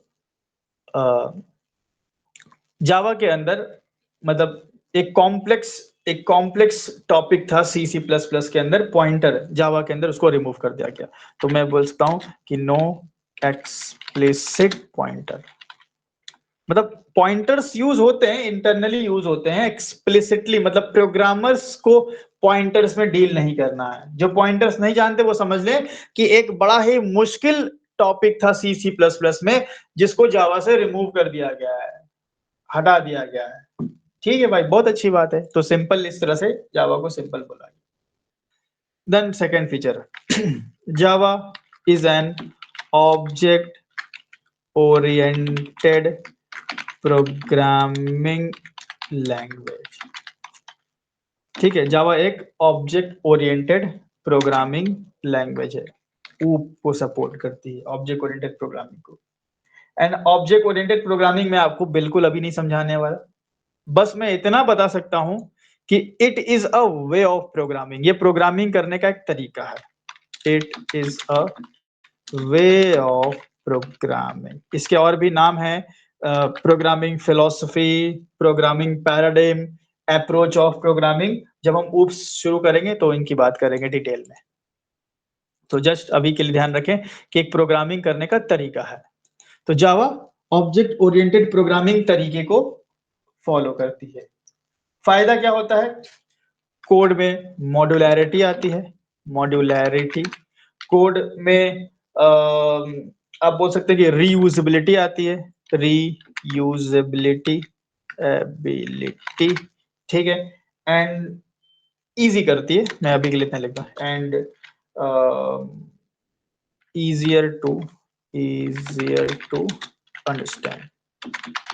अभी मैं पूरा चीज नहीं लिख रहा हूँ कि ये होता है, एक आपको बस समझाने के लिए, क्योंकि अभी हम ऊप्स नहीं पढ़ रहे हैं। तो मॉड्यूलैरिटी का मतलब ये होता है कि कोड को हम, ये समझ लो ये पॉइंट कि ऑब्जेक्ट ओरिएंटेड प्रोग्रामिंग से मॉड्यूलैरिटी अचीव होती है। मॉड्यूलैरिटी मतलब आप एक अपना घर देख लो, अभी घर में हम लोग बहुत तगड़े से मॉड्यूलैरिटी अचीव करके रखते हैं। अगर मान लो एक 3 BHK है, ये 3 BHK है, अब यहाँ पे मान लो ये बाथरूम हो गया, और इधर मान लो किचन हो गया, ये किचन हो गया, ठीक है। अब कितना BHK में बना पाऊंगा मुझे नहीं मालूम। ये मान लो बीच में हॉल है, तो अब 3 रूम बनाना पड़ेगा ना अपने को। चलो इधर से कट मार देते हैं, ये लो हो गया, ठीक है। तो ये पीला वाला रूम है, 1 रूम 2 रूम 3 रूम, और ये हॉल, ये लाल लाल किचन, और ये काला सा बाथरूम, ठीक है। अब ये जो घर होता है, घर में हम देखो कितना प्रॉपर मॉड्यूलैरिटी अचीव करते हैं। अगर मेरे को सब्जी रखनी होगी तो मैं यहां रखूंगा क्या? बताइए, बाथरूम में? Obviously no. अगर मेरे को हार्पिक रखना होगा तो मैं फ्रिज में हार्पिक रखूंगा? Obviously no. सो मॉड्यूलरिटी का मतलब ये होता है कि अब आपने चीजों को वेल ऑर्गेनाइज तरीके से उसकी सही जगह पे रखा हुआ है। ऐसा नहीं है कि सारी चीज एक ही कमरे में घुसे, जैसे कि उम्मन बैचलर्स के साथ देखा जाता है। बैचलर्स का एक कमरा होता है, अब उसी में कमरे में बेड के नीचे ये सामान फेंका हुआ है, टेबल पे मोजे रखे हैं, चेयर पे सारे कपड़े पड़े हुए हैं, मतलब होते हैं बहुत से। वैसे मैं ऐसा नहीं था, मेरा रूम तो देख के मेरे दोस्त बोलते थे कि यार तेरा रूम तो लड़कियों जैसा है, ये लड़कियां रूम सेट करके रखती, मैं भी सेट करके रखा था। पर दोस्तों के घर जाता था तो मतलब किचन जू बन जाता था, मतलब किचन में घुसते तो ऐसा लगता कि जू में आ गए हैं, मतलब कीड़े निकल रहे इधर उधर से, बहुत से ऐसे भी दोस्त हमारे रहे हैं, बहुत गंदगी से रहते थे। सो वहां पे कोई मॉड्युलैरिटी नहीं थी। और जब आपके घर में मॉड्युलैरिटी नहीं होगा, चीजें बहुत मैसी, बहुत उलझी हुई दिखती हैं। और हम कभी भी नहीं चाहेंगे कि जब हम millions of line of code लिखने वाले हैं तो मेरे कोड आपस में उलझ जाएं। हम हमेशा चाहेंगे कि मेरे जो कोड है वो वेल ऑर्गेनाइज्ड फॉर्म में अलग अलग डिवाइडेड हो। अगर मेरे को यूजर से रिलेटेड कोई कोड लिखना है, मैं मान लो यहां लिख दिया। मेरे को एडमिन से रिलेटेड कोई कोड लिखना है, मैंने यहां लिख दिया। ठीक है, मेरे को फीडबैक का कोड लिखना है, मैंने फीडबैक का कोड यहां लिख दिया। इस तरीके से चीजों को, मुझे डेटाबेस से रिलेटेड कोड लिखना है, यहां लिख दिया। यूआई से रिलेटेड कोड लिखना है, मैंने यहां लिख दिया। मेरे को कुछ बिजनेस लॉजिक, कुछ एक्स्ट्रा लॉजिक परफॉर्म करना है, मैंने बिजनेस लॉजिक यहां लिख दिया। मतलब कहने का मतलब यह है कि हम हम ऑब्जेक्ट ओरिएंटेड प्रोग्रामिंग से कोड के अंदर मॉड्युलैरिटी अचीव करना मींस कोड को वेल ऑर्गेनाइज्ड फॉर्म में अलग अलग पार्ट में डिवाइड करके लिखते हैं। ऐसा नहीं है कि आपने एक जो हमने बनाया था, एक फर्स्ट प्रोजेक्ट बनाया था, और इस फर्स्ट प्रोजेक्ट में हमारा एक मेन मेथड था। देखा होगा आप लोगों ने, ये मेन मेथड आ जाओ भाई जल्दी। ये अब ऐसा नहीं कि मुझे अगर suppose 1 lakh line of code लिखना है तो मैं मेन मेथड के अंदर ही लिखता जाऊं, लिखता जाऊं, लिखता जाऊं, लिखता जाऊं ना। बहुत गंदा अप्रोच है।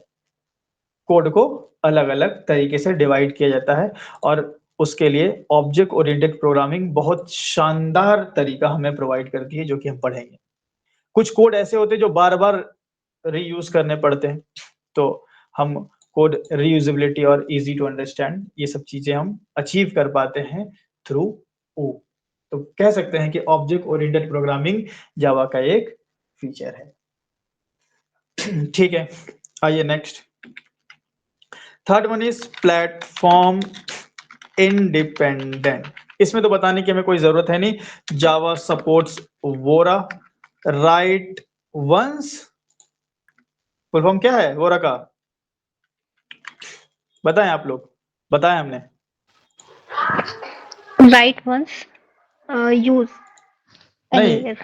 आप रन एनीवेयर। Sorry. तो एक बार लिखे कहीं भी रन कीजिए। हमने बताया है कि विंडोज पे अगर जावा की एप्लीकेशन बनेगा तो वो लिनक्स पे भी चल जाएगा। अब वो कैसे चल जाएगा, क्या सेटअप करना होगा लिनक्स पे, वो सब अलग कहानी है जो कि हम जावा के आर्किटेक्चर में सीखेंगे। तो जावा प्लेटफॉर्म इंडिपेंडेंट फीचर दे करके अपने मार्केट को ऐसे बढ़ा चुकी है। हमने पॉपुलैरिटी में इस चीज को समझा था। बहुत इंपॉर्टेंट अब हम बताने जा रहे हैं आपको। जावा इज अ सिक्योर्ड लैंग्वेज। बहुत इंपॉर्टेंट, सिक्योर्ड लैंग्वेज। और इसके साथ साथ मैं एक और पॉइंट लिख दूं, fifth one is high performance. High performance. देखो, जब बात आती है सॉफ्टवेयर की ना, सिक्योरिटी तो भाई चाहिए ही चाहिए।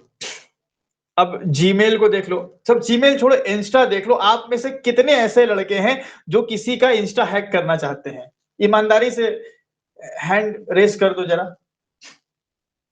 कोई है इसमें बैच में कि आप में से कोई ऐसा हो जो किसी का इंस्टा आईडी हैक करना चाहता हो? हाँ, पिछले बैच में तो थे लड़के। और शायद इसमें कोई होगा भी तो बताएगा नहीं हमें कि अरे सर को क्यों बताएं।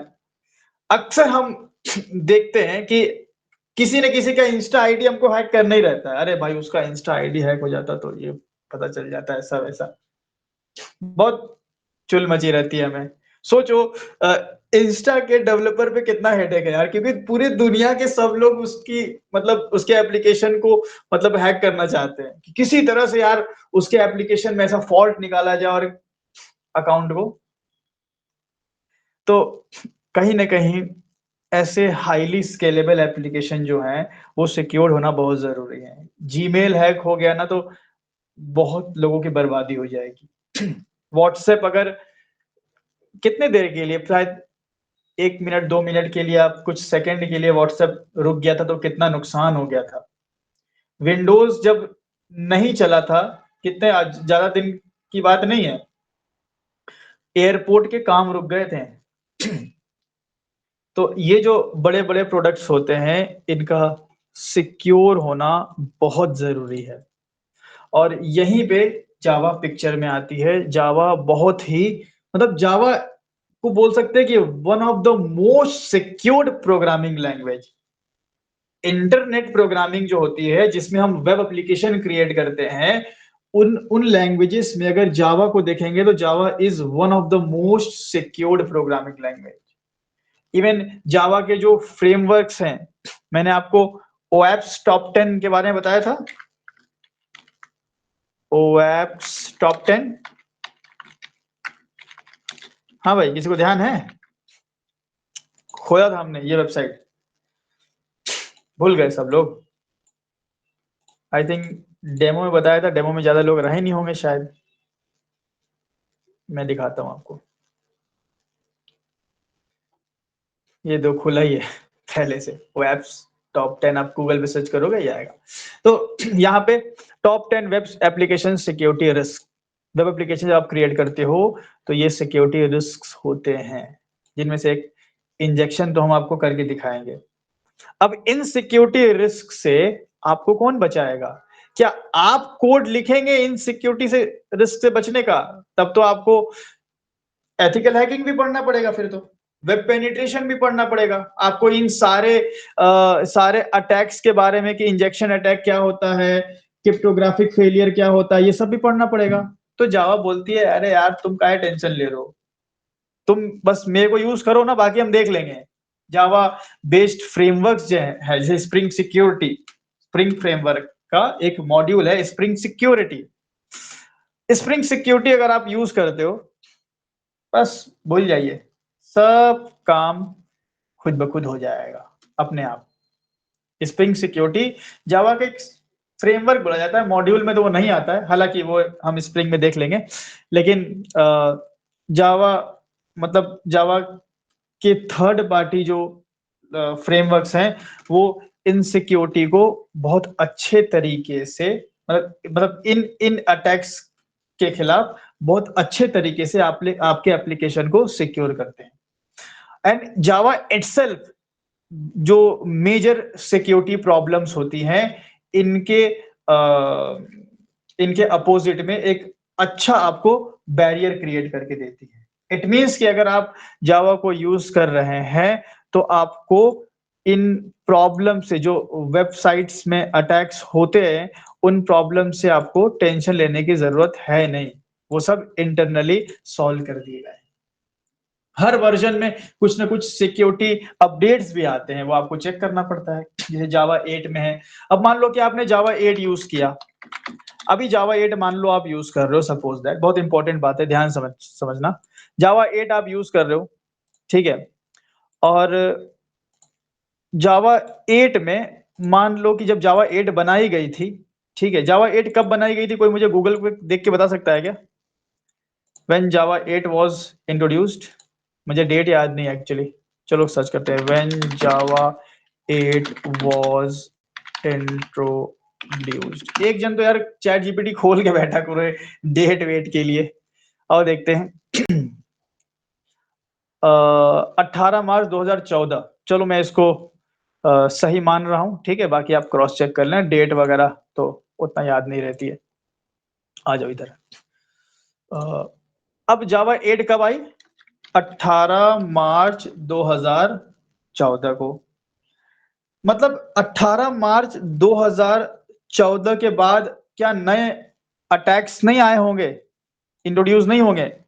हो सकता है नहीं भी हुए होंगे, और हो सकता है कि भाई मार्च 2014 के बाद मार्केट में नए नए अटैक्स देखने को मिले होंगे। कई बार ऐसा होता है कि बहुत से नई नई टेक्निक्स इंट्रोड्यूस होती है, कोई हैकर आता है, बताता है हाँ देखो ये भी एक तरीका है हैक करने का। तो जावा को, मतलब जावा के वर्जन को, जो वर्जन LTS होता है, लॉन्ग टर्म सपोर्टेड, कहीं लिखा होगा इस पे LTS, नहीं लिखा होगा तो आप सर्च कर लेना, जावा 8 एक LTS वर्जन है। तो जो LTS वर्जन होते हैं, LTS वर्जन को लॉन्ग टर्म तक जावा के द्वारा सपोर्ट दिया जाता है। तो मान लो 2016 में कोई अटैक हुआ होगा, तो अब 2016 के हिसाब से अपडेट आपको प्रोवाइड कर दिया जाएगा। कई बार ऐसा भी होता है कि जावा ओरेकल लाइसेंस्ड वाला सपोर्ट भी देती है। मतलब ओरेकल कंपनी से आप बात करेंगे, बोलेंगे कि मुझे भाई मैं आपके जावा 8 वर्जन को यूज कर रहा हूं और मुझे आपके साइड से सपोर्ट चाहिए। क्या सपोर्ट? मेरे एप्लीकेशन में मुझे ये कस्टमाइजेशन चाहिए जावा के अंदर, मुझे ये सिक्योरिटी अपडेट्स की नीड है, तो वो करके भी देते हैं, उसका चार्ज करते हैं। Java is free, basically Java तो फ्री है, लेकिन अगर आप ओरेकल का सपोर्ट चाहिए तो जावा पेड भी है। ठीक है, तो कहने का मतलब यही था ओवरऑल कि जावा सिक्योरिटी पे बहुत ज्यादा ध्यान देती है, तो आपको सिक्योरिटी वाइज टेंशन नहीं लेना है। इसके कई सारे रीजन हैं और एक मैं आपको दिखाता हूं खुद करके। अभी देखिए, एक इसका कई सारा रीजन है। ठीक है, ओएप्स टॉप 10 वगैरह ये सब ध्यान देती है, वर्जन्स निकालती रहती है, और जावा के अंदर एक कंसेप्ट बोल सकते हो या एक फेज बोल सकते हो, जिसको बोलते हैं हम लोग, नॉट कंसेप्ट, फेज बोलेंगे इसको हम, बाइट वेरिफिकेशन। अभी देखिए, मैं आपको जावा की एक सिक्योरिटी दिखाई देता हूं, यहीं पे प्रैक्टिकली दिखा देता हूं। हम यहाँ पे क्या करेंगे, हम एक जावा का सिंपल प्रोग्राम बनाते हैं। आइए देखिए, नॉर्मल हम यहाँ पे एक फोल्डर क्रिएट करते हैं, टेस्ट पहले से, ओके, ABCD, चलो ABC कर लिया हमने। एंड यहाँ पे विंडोज R नोटपैड Ctrl+S और हमने सेव कर लिया इसको लॉन्च डॉट जावा से। कहाँ पे ऑल फाइल कर लेते हैं और सेव कहाँ करेंगे इसको, डेस्कटॉप के ABC फोल्डर के अंदर। ये आ गया। कोड लिख लेते हैं फटाफट से, कोड हमारे पास पड़ा हुआ है, एक क्लिप से कॉपी पेस्ट कर लेते हैं। चलिए, कॉपी किया एंड पेस्ट किया। ठीक है, ये हमारे हेलो का कोड लिख गया, परफेक्ट। एंड थोड़ा बड़ा कर लेते हैं इसको। एंड अब इसको हमें कंपाइल करना है। कंपाइल करने के लिए क्या कमांड डाला जाएगा, पहले इसी फोल्डर लोके इसी फाइल के लोकेशन पे कमांड प्रॉम्प्ट ओपन करेंगे and then Java C space launch dot Java, and जैसे ही क्लिक करेंगे डॉट जावा फाइल किस में कन्वर्ट होगी, डॉट क्लास फाइल में। ये देखिए यहाँ एक फाइल बन गई, डॉट क्लास फाइल। अब इसी डॉट क्लास फाइल को हम रन करते हैं, राइट। हम अगर लिखें जावा एंड लॉन्च तो हमें आउटपुट मिल जाएगा, करके हमने देखा है। बट अगर हम ऐसा करें कि हम आए और इस जो डॉट क्लास फाइल बनी है, ये सॉरी ये वाली है डॉट क्लास फाइल, इसको मैंने ओपन किया एंड ये रीडेबल नहीं रहेगा ऑब्वियसली। ओपन किया और यहाँ पे जरा बड़ा करते हैं इसको, बहुत सारी चीजें लिखी हैं, ध्यान से देखा मैं क्या कर रहा हूँ। ए लिखा है ना, ए, इसको हटाऊंगा, चलो हटा दिया और वापस से ए लिख दिया। मतलब मैंने कोई चेंज नहीं किया, सिर्फ फाइल के अंदर का एक डेटा हटाया, वापस से वही लिख दिया। बट अब ये फाइल कैसी हो गई, ये फाइल को अब सेव करना है, क्योंकि ये फाइल में चेंजेस आपने कर दिया, भले ही आपने वापस से वही चेंज कर दिया बट सेव करना पड़ेगा। Ctrl+S किया। अब आप इसको रन करेंगे, जावा को पता चल जाएगा कि बाइट वेरिफिकेशन में फेल हो जाएगा, ये आपको एरर दे देगा। देखिए जावा लॉन्च सी लिंकेज एरर हो गया ना। सोचिए, इसको हम लोग बोलते हैं बाइट वेरिफिकेशन। मतलब ये आपका डॉट जावा फाइल थी जिसमें आपका सोर्स कोड था, कंपाइल करने पे डॉट क्लास फाइल बनती जिसमें बाइट कोड होता है। जब भी हम अपने file co dot Java file को कंपाइल करके डॉट क्लास फाइल में बदलते हैं, इसी को रन किया जाता है। अब मैंने मान लो ये फाइल आपको भेजी इंटरनेट के थ्रू, और इन बिटवीन किसी ने भी अगर इस फाइल के साथ छेड़खानी कर दी तो ये फाइल नहीं चलेगी। तो इसको बोलते हैं हम लोग बाइट वेरिफिकेशन। मतलब ये फाइल बिल्कुल अनटच्ड होनी चाहिए। क्या ये, इसको हम सिक्योरिटी नहीं बोल सकते हैं क्या, सिक्योर्ड लैंग्वेज नहीं बोल सकते हैं इसको हम, बताइए। हाँ भाई, है ना सिक्योर्ड। ये मैंने एक आपको छोटा सा डेमो दिखाया और बड़े लेवल पे बहुत सारी चीजें होती रहती हैं। सो जावा के अंदर बाइट वेरिफिकेशन होता है, जावा अपडेट्स लाती है एंड जावा ने अपने आप को सिक्योर बनाया हुआ है। प्लस जावा हाई परफॉर्मेंस भी है। हाई परफॉर्मेंस पे मेरा एक वीडियो है जावा वर्सेस पाइथन का, शायद मैंने डिलीट कर दिया कि क्या कर दिया। मैंने एक बार क्या किया था, 1 CR टाइम एक लूप चलाया था, 1 करोड़ टाइम या 1 करोड़ या 10 करोड़ बार मैंने एक लूप चलाया था। एक प्रोग्राम मैंने बनाया था पाइथन में और एक प्रोग्राम मैंने बनाया था जावा में। एक प्रोग्राम बनाया था जावा में, दोनों में सेम लॉजिक था। 1 करोड़ टाइम्स उधर भी कुछ होना था, कुछ कॉन्कैटिनेशन ऐसा कुछ हो रहा था, इधर भी वैसा ही कुछ हो रहा था। और जो टाइम डिफरेंस था बहुत ज्यादा था। पाइथन करीब करीब 1 से 2 सेकंड के आसपास कुछ ली थी और इसने तो मतलब सेकंड के अंदर ही काम कर दिया था। तो जावा कहीं ना कहीं हाई परफॉर्मेंस लैंग्वेज भी है। सो ये आप बिल्कुल ध्यान रखिएगा। बहुत लोग जावा पाइथन को कंपेयर करते हैं, आई वुड सजेस्ट कि आप कंपेयर ना करें। पाइथन में आप कोड लिखोगे तो कोड छोटा होगा, पाइथन का कोड शॉर्ट होगा, कम लाइन का होगा, ठीक है। 1 मिनट, ये क्यों नहीं आ रहा यार, यहाँ सेलेक्ट क्यों नहीं हो रहा। अच्छा हाँ, पाइथन में कोड छोटा होगा बट जावा में कोड थोड़ा बड़ा होगा। जावा 8 से जावा में भी छोटा हो जाएगा, ठीक है, काफी हद तक जावा में भी छोटा हो जाएगा। बट ये छोटा होगा ना, लेकिन इसको रन होने में टाइम ज्यादा लेगा। मतलब ये टाइम, मैं बोल सकता हूँ इसका टाइम का ग्राफ ज्यादा होगा, कोड बढ़ेगा टाइम ज्यादा लेगा। बट ये इसका ग्राफ कम बढ़ता है, ये टाइम कम लेती है। तो जावा हाई परफॉर्मेंस लैंग्वेज है, सिक्योर्ड लैंग्वेज भी है। तो क्यों जावा को यूज ना किया जाए भाई। इंडस्ट्री इसलिए तो आज तक स्टिक है जावा से। एंटरप्राइज मार्केट में देख ही रहे हो आज के टाइम पे स्प्रिंग बूट का कितना बोलबाला है। कई बार लोग ये बोलते हैं कि क्या हमें टेक स्टैक चेंज कर देना चाहिए, जावा फुल स्टैक है, बहुत लेंदी है, मन स्टैक में तो एक ही लैंग्वेज पढ़ा जाता है। उसका एक मैं आपको बहुत सटीक आंसर देता हूं।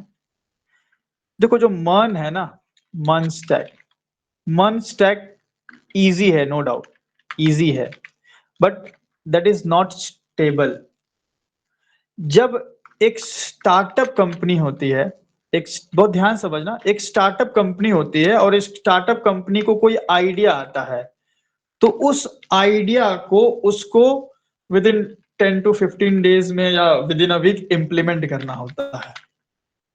अब अगर स्टार्टअप कोई कंपनी है, उसको एक आइडिया आया, बोला चलो डेवलपर को फटाक से बुलाओ, 10-15 दिन में, हफ्ते में इस चीज को इंप्लीमेंट करने का है, तो वो उस टेक्नोलॉजी को यूज करती हैं जो थोड़ा इजी हो, भले स्टेबल हो या ना हो, डजेंट मैटर, भाई मेरा काम जल्दी से हो जाए। और मन स्टैक में एक ही लैंग्वेज पढ़ना पड़ता है, जावास्क्रिप्ट, फ्रंट एंड भी जावास्क्रिप्ट में, बैक एंड भी जावास्क्रिप्ट में, बट स्टेबिलिटी नहीं होती है। कल को यही स्टार्टअप जब बड़ा बन जाता है ना, तो जावा डेवलपर्स को हायर करके अपने प्रोजेक्ट को जावा में स्विच कर लेते हैं लोग।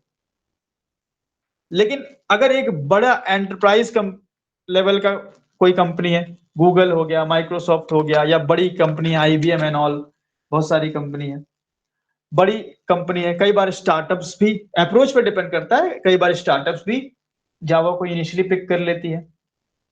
तो बड़ी कंपनीज जो होती हैं, उनके पास जब कोई आइडिया आता है तो उनको सडन इंप्लीमेंट नहीं करना है कि 10-15 दिन में बना के दो, बाकायदा रिसर्च होती है।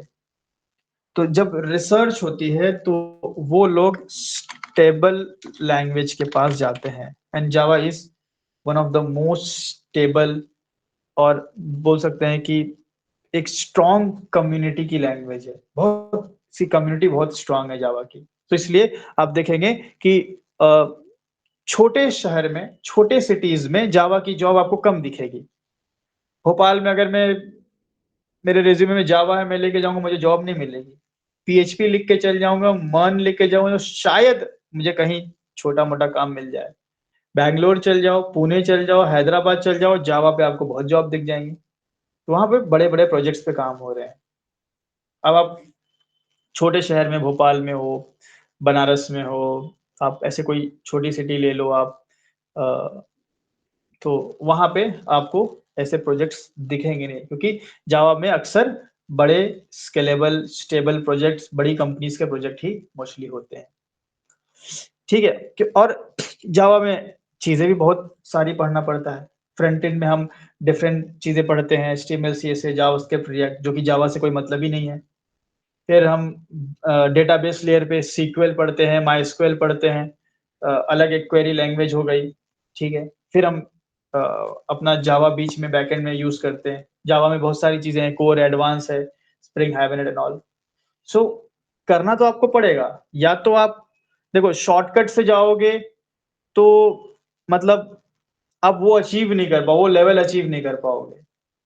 और अगर आप चीजों को अच्छे से करते हो एंड जावा स्टैक को अच्छे से सीखते हो, तो जाहिर सी बात है कि आप काफी आगे लेवल तक जा सकते हो। मैं खुद ऐसे लोग को जानता हूं जो साल का 60 LPA कमाते हैं, 50 to 60 LPA साल का कमाते हैं। मैं खुद ऐसे लोग को जानता हूं, मेरे एक स्टूडेंट के भैया ही हैं।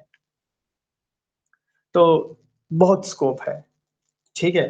तो ये कंफ्यूज मत होना आगे चल के कि मैं मान पे चल जाऊं क्या, या मैं इधर चल जाऊं उधर चल जाऊं क्या, मैं डेटा साइंस पे चल जाऊं। नहीं, कंफ्यूज नहीं होना है भाई। आपने जो स्टैक चुना है अभी के हिसाब से तो बहुत अच्छा है, बहुत स्टेबल है, बहुत अपॉर्चुनिटी है। और और एक बोल सकते हैं कि एक बहुत ही डीप ग्रोथ है यहाँ पे। आप बहुत आगे तक जा सकते हो। ऐसा नहीं कि मेरे पास 3-4 साल एक्सपीरियंस PHP डेवलपर आता है पढ़ने के लिए।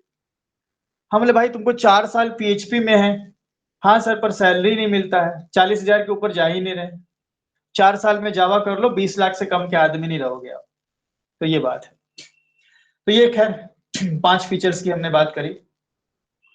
देन छठे फीचर की बात करते हैं कि जावा इज अ रोबस्ट लैंग्वेज। ये आप वर्ड इंडस्ट्री में बहुत यूज कर, मतलब सुनोगे भी, यूज भी खुद भी करोगे। लैंग्वेज रोबस्ट मतलब होता है, अगर मैं एकदम हिंदी में अगर आपको शुद्ध अगर शब्दों में सब बताऊं तो बोला जाता है मजबूत। आई थिंक उर्दू वर्ड है ये। I don't know, Hindi Urdu mixed मैं बोलता हूँ। मजबूत, तगड़ा, है ना। तो जावा के मजबूत होने का क्या मतलब हुआ? एक ह्यूमन मजबूत कब होता है? जब वो डिफरेंट डिफरेंट सिचुएशंस में अपने आप को हैंडल कर लेता है, उसके ऊपर कोई मुसीबत आती है तो झेल लेता है, इमोशनली इंटेलिजेंट होता है, पेन को बेयर कर सकता है, तो उसको मजबूत बोलते हैं। तो जावा में भी, जावा की जर्नी में बहुत सारे दर्द आते हैं इसको, जैसे जैसे कि मेमोरी मैनेजमेंट। जावा का मेमोरी मैनेजमेंट बहुत अच्छा है। मैं क्या लिख रहा हूँ यार, मेमोरी मैनेजमेंट बहुत प्यारा मेमोरी मैनेजमेंट है। जावा के अंदर जो अनयूज्ड मेमोरी होती है वो अपने आप फ्री हो जाती है। तो इन सब फीचर्स की वजह से जावा डिफरेंट एंड बोल सकते हैं कि कॉम्प्लेक्स सिचुएशंस में बड़े अच्छे से काम करती है। स्ट्रॉन्ग मेमोरी मैनेजमेंट है, ठीक है। Then garbage collector and all, मैं अभी लिखूंगा तो समझ आपको समझ में नहीं आएगा। Can handle faulty inputs, faulty inputs को भी बड़े प्यार से हैंडल करती है। एक एग्जांपल देता हूं फॉल्टी इनपुट्स का। आपने एक एप्लीकेशन बनाया, उसका UI ऐसा है, एंटर नंबर 1, फिर एक है एंटर, सॉरी क्या दब गया मैं इसे यार, सॉरी, नोट्स ना चला जाए अपना यार। एंटर नंबर 2, रिकॉर्डिंग देख लूं हो रही कि नहीं हो रही है। हाँ हो रही। एंटर नंबर 2 एंड यहाँ पे एक बटन है, यहाँ पे एक बटन है। मैं बटन तो बना नहीं पाऊंगा, ऐसे बटन समझ लो। एक एप्लीकेशन आपने बनाया। अब ये एक एप्लीकेशन है, यहाँ लिखा है एंटर नंबर 1 और एंटर नंबर 2, और इस पे दबाने पे ऐड नहीं है, डिवाइड है, मान लो डिवाइड। अब आपका ये एप्लीकेशन भाई इंटरनेट पे होस्टेड है, पूरी दुनिया में कोई भी इसको इस्तेमाल कर सकता है। एक समझदार बंदा भी करेगा, एक बच्चा भी यूज कर सकता है। तो मान लो मेरे को मैथ्स नहीं आती, मैंने डाला 10 और 10/2 डिवाइड करूंगा तो आउटपुट कितना आएगा हमें? 5। ठीक है, अच्छी बात है। लेकिन अगर मैं कोई बंदा इसको 0 से डिवाइड कर दे, 10/0 इज अनडिफाइंड, इनफाइनाइट, कहां से आउटपुट लाओगे आप? So this is called faulty inputs. आपका प्रोग्राम सही है, लॉजिक सही है, बट भाई कोई जीरो से डिवाइड करे तो उसमें आप क्या कर सकते हो? Then in such case, Java provides a concept called exception handling, where you can handle faulty inputs from user. अगर यूजर कोई गलत इनपुट देता है उसको हैंडल जावा करती है। मतलब जावा के सामने एक मुश्किल कंडीशन आई, एक पेनफुल कंडीशन आई, जिसको हैंडल करने के लिए जावा के पास कंसेप्ट्स हैं। सो मेमोरी मैनेजमेंट स्ट्रांग होना, एक्सेप्शंस को इजीली हैंडल करना, automatic garbage collection and all, जो कि आप धीरे धीरे चीजों को समझोगे। तो जावा के अंदर बहुत सारी ऐसी चीजें हैं जो उसको एक मजबूत लैंग्वेज बनाती है, और बड़े एप्लीकेशन को क्रिएट करने के लिए लैंग्वेज का रोबस्ट होना, मजबूत होना बहुत जरूरी है। तो ये एक फीचर बहुत इंपॉर्टेंट है, बहुत इंपॉर्टेंट फीचर है। अक्सर आपको ये वर्ड देखने को मिलेगा, रोबस्ट। देन इसके बाद हम आ जाते हैं 7वें फीचर पे, and that is your architectural neutral. Architectural neutral, architecture wise neutral language है जावा। मतलब आप 32 बिट सिस्टम यूज कर रहे हो, या 64 बिट सिस्टम यूज कर रहे हो, या फिर डिफरेंट प्रोसेसर्स है। जावा का एक प्रोग्राम मान लो मेरे सिस्टम पे, मेरे सिस्टम पे मान लो XYZ प्रोसेसर है, आपके सिस्टम पे XYZ अलग कोई PQRS प्रोसेसर है। मेरे सिस्टम का आर्किटेक्चर 32 बिट है, आपके सिस्टम का 64 बिट है। मैं अगर एप्लीकेशन बनाऊंगा आपके में चल जाएगा। मतलब आर्किटेक्चर वाइज न्यूट्रल होना। मैं आपको एक एग्जांपल बता दूं, सी लैंग्वेज को पकड़ लो आप।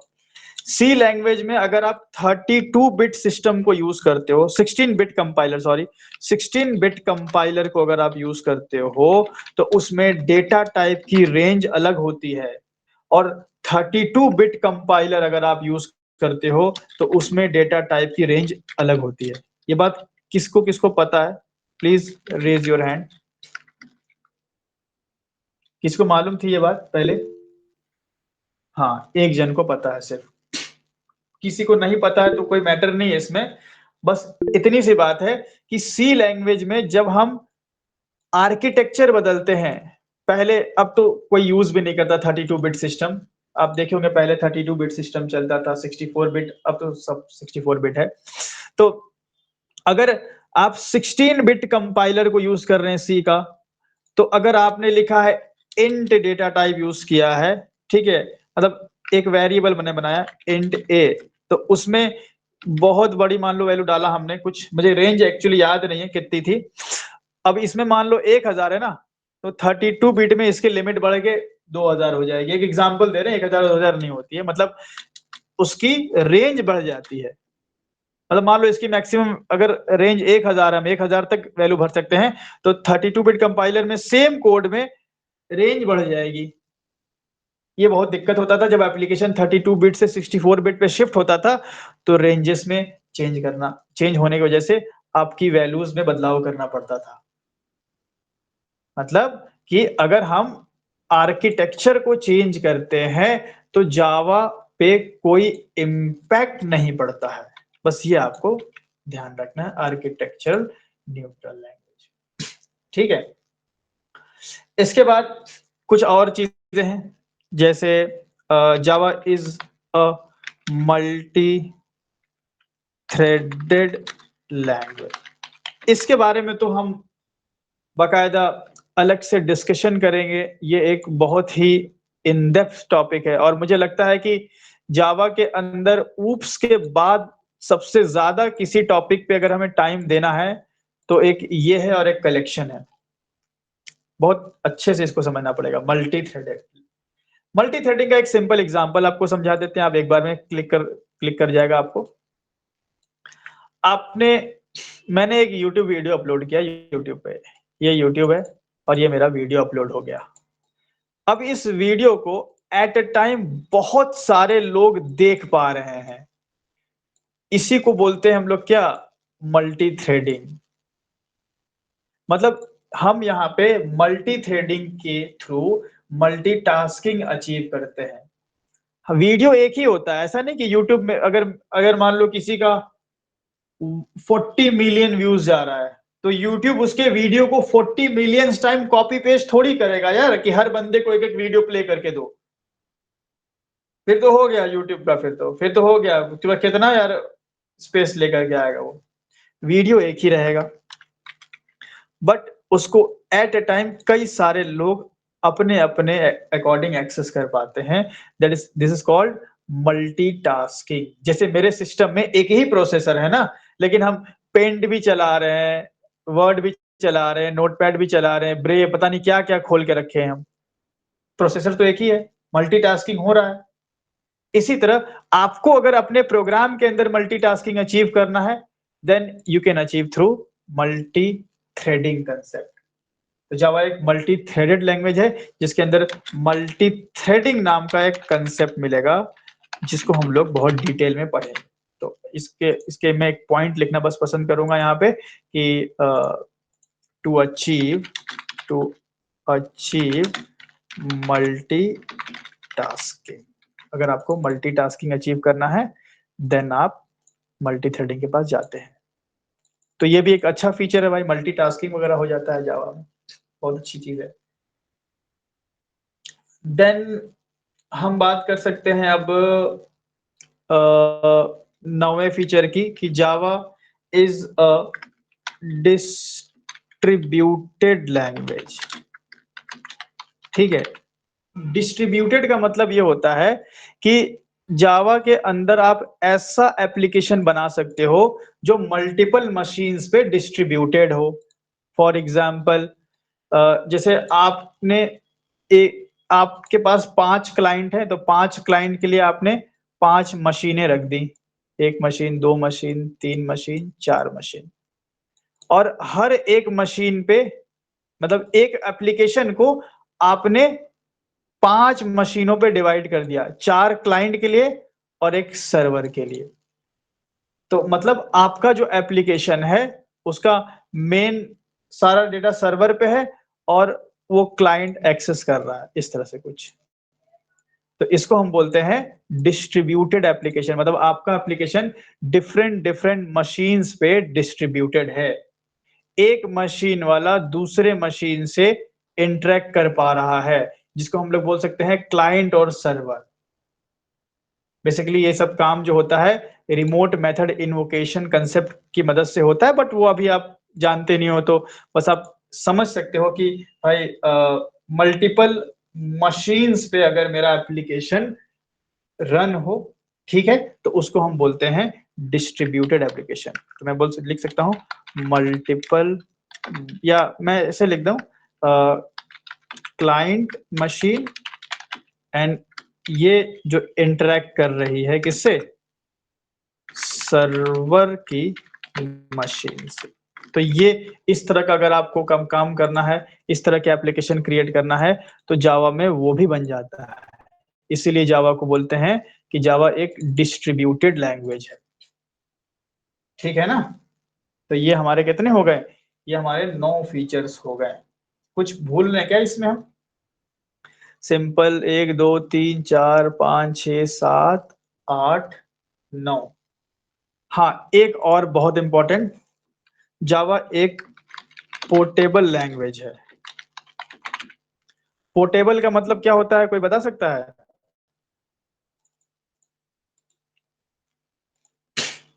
Portable means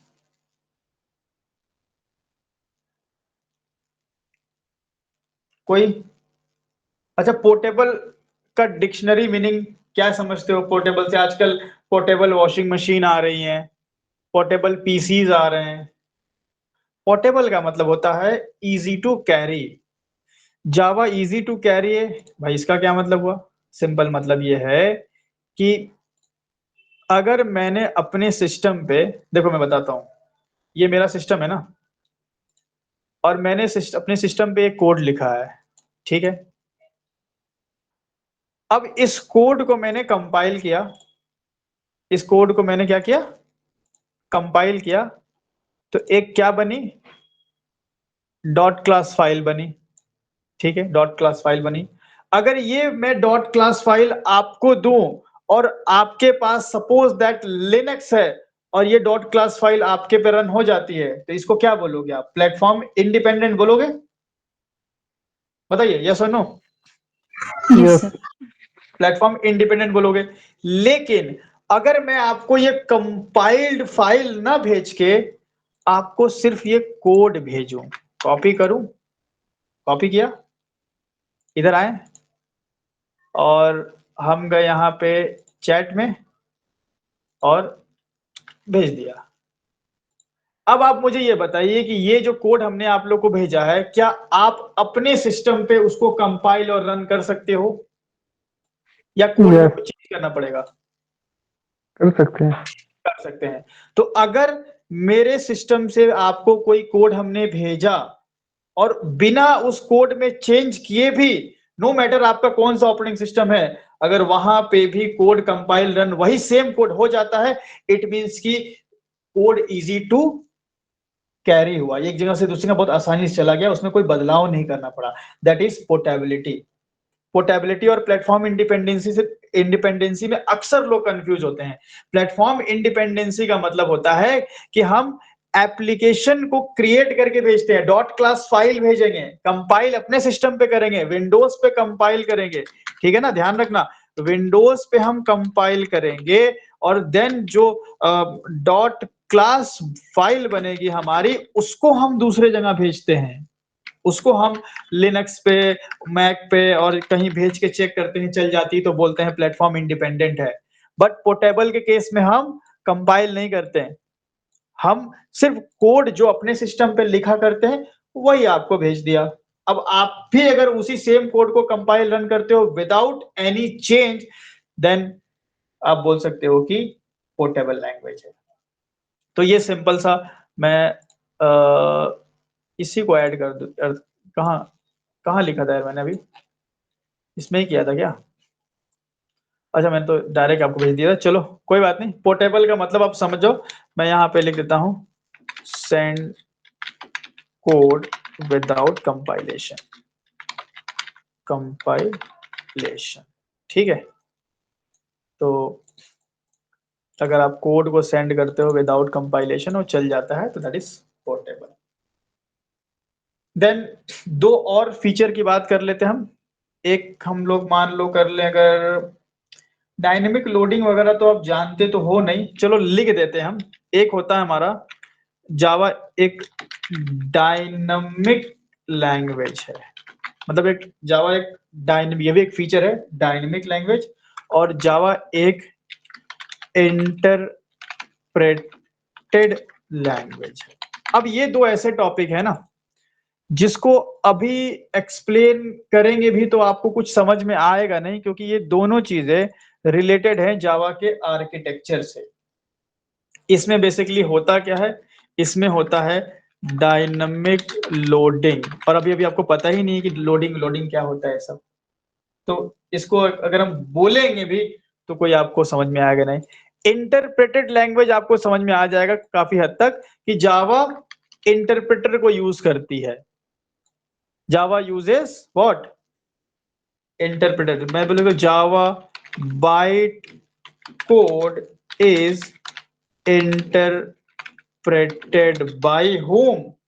Interpreted by the interpreter। Interpreter क्या करता है, कोई बता दे हमें? इंटरप्रेटर का काम, लाइन बाय लाइन एग्जीक्यूशन। हाँ, तो जो बाइट कोड बनता है ना डॉट क्लास फाइल में, उसका लाइन बाय लाइन एग्जीक्यूशन करके आपका आउटपुट जनरेट करती है। तो जावा इंटरप्रेटर को यूज करती है, तो जावा को इंटरप्रेटर मतलब इंटरप्रेटेड लैंग्वेज बोला जाता है। ये फीचर क्यों है? क्योंकि इंटरप्रेटेड लैंग्वेज होने का फायदा यह है कि अगर कोई बाइट कोड में कोई अगर पहले लाइन में भी गड़बड़ी होगा ना, तो आपको क्विकली रिस्पॉन्स मिलेगा। हमने आपको बताया था कि इंटरप्रेटर, जब मैं आपको समझा रहा था कि अगर पहले लाइन में एरर होगा तो पहले लाइन रीड करते ही इंटरप्रेटर क्या है, तुरंत आपको एरर थ्रो कर देगा, ये भाई साहब गलती है। तो ये इंटरप्रेटेड लैंग्वेज का फायदा है। तो जावा byte code is interpreted bye interpreter, and interpreter call कौन करता है? It is called by JVM, जो कि बस मैं लिख रहा हूं, छोड़ दो इसको। बस लिख दिया हूँ क्योंकि फिर वापस से आके नोट्स में लिखना पड़ेगा। मैं अभी से लिख के छोड़ दिया हूँ। जब हम जावा का आर्किटेक्चर पढ़ेंगे तो ये पॉइंट जेवीएम क्या होता है वो आपको क्लियर हो जाएगा। सो ये हमने आपको जावा के 12 फीचर्स बताए और इन 12 फीचर्स को अगर आप अच्छे से समझोगे डेवलपमेंट पॉइंट ऑफ व्यू से तो आपको जावा की वैल्यू समझ में आएगी कि जावा इंडस्ट्री के लिए कितनी इंपॉर्टेंट है। एंड इसीलिए आप भी जावा पढ़ रहे हो, हम भी जावा पढ़ा रहे हैं, मार्केट में जावा अवेलेबल है और बड़े टेक जाइंट्स जावा को यूज कर रहे हैं बिकॉज जावा के पास रिच फीचर्स, रिच लाइब्रेरीज, बात करेंगे आगे लाइब्रेरीज एंड ऑल की। तो ये रहा हमारा फीचर और एडिशन। ठीक है, so that's all for today. बाकी हम लोग अगले सेशन में देखते हैं।